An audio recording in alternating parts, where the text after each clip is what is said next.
Welcome to our channel. Today we how to configure Apple ID security with trusted phone numbers, full guide step by step clearly. To configure your Apple ID security with trusted phone numbers, start by opening the Settings app on your iPhone or iPad. Scroll down and tap on your name at the top of the screen. In the next menu, select Password and Security. Here, you'll see an option labeled Trusted Phone Numbers. Tap on it.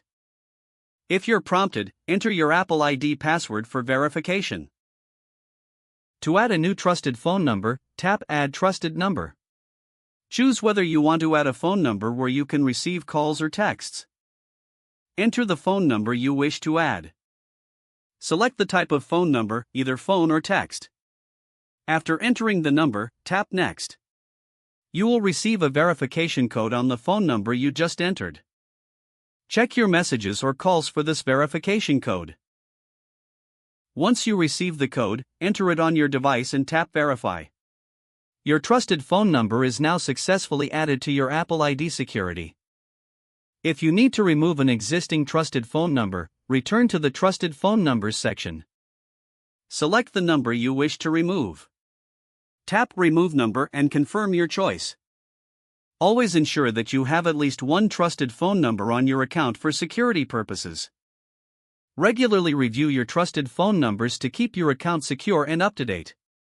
By following these steps, you enhance the security of your Apple ID, making it safer and more reliable. If the page does not load, refresh the browser or try again in a private or incognito window. Make sure you are using the correct email address, then retype it carefully to avoid small typos. If your password is not accepted, use the Reset option and create a new strong password you can remember. Check your spam folder for verification or security emails, then complete any requested confirmation steps. Enable two-factor authentication if available to improve account security and reduce unauthorized access risk. After signing in, review your profile details so your contact information and settings are accurate and current. If you see an error message, note it down and try again after restarting your device and internet connection. Log out when you finish, especially on shared devices, to keep your account and payment information secure. If the page does not load, refresh the browser or try again in a private or incognito window. Make sure you are using the correct email address, then retype it carefully to avoid small typos. If your password is not accepted, use the Reset option and create a new strong password you can remember. Check your spam folder for verification or security emails, then complete any requested confirmation steps. Don't forget to like this video and subscribe to our channel for more step-by-step tech guides.